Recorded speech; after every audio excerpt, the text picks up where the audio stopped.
My personal opinion, coming from an operator's point of view, most companies have survived with the $40 to $45 budget per barrel. Now we are in $75 range, right?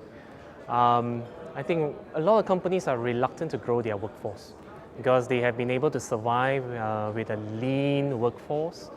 And because of that, I think that they will still be relying back on their business model.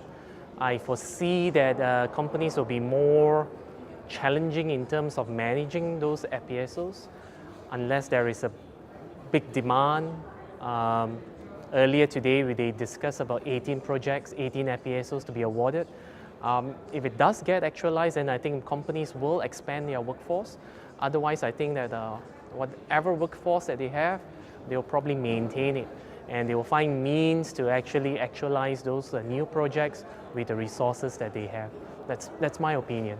I think they are poised for a recovery. The break-even price is about 50 to 55. It might be slightly higher for ultra-deep water applications. If you're talking about North Sea and deep water, probably might be higher. But given today's environment at 75, and we are possibly going to reach $80 next year.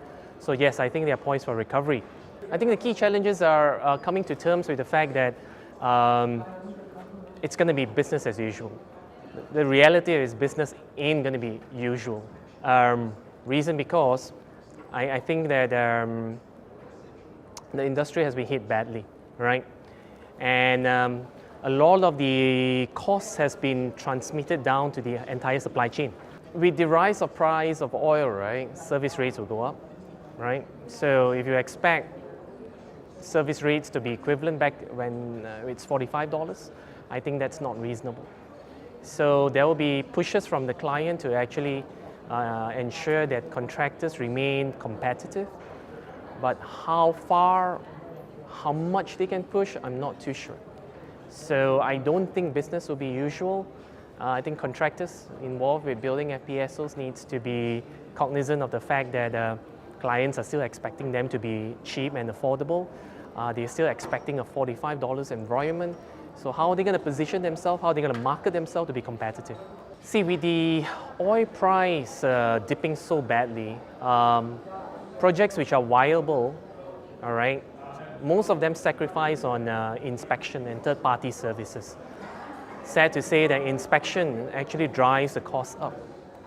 So if you go for non-bespoke engineering, or if you go for vendor and contractors guarantee, then the cost will be lower.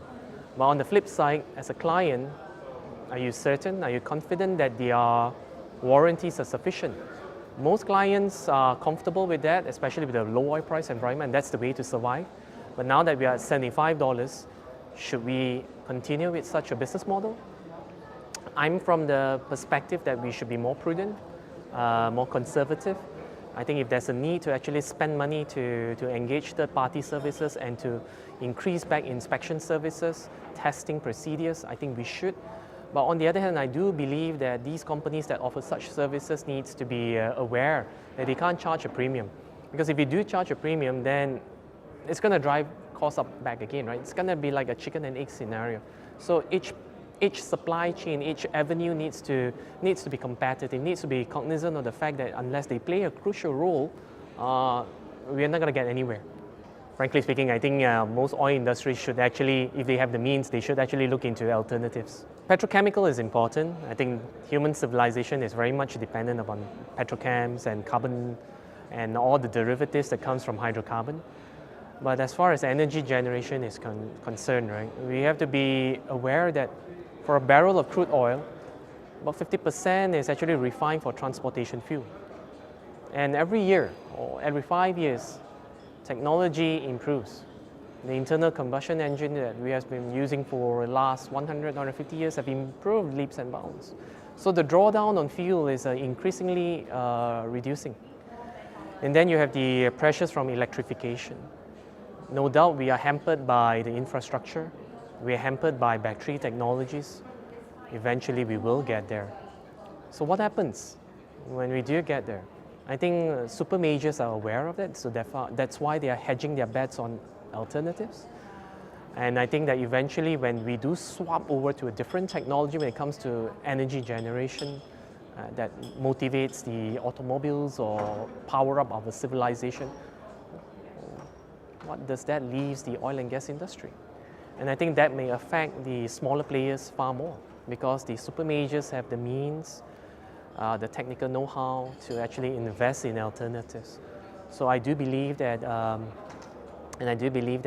somehow we have to be very smart in investing. Just because oil price is recovering, it doesn't mean that it will continue to recover. I think that we must be smart, and I hope that we will eventually reach a point whereby you can swap over to a new energy that is cleaner, safer, better for the environment.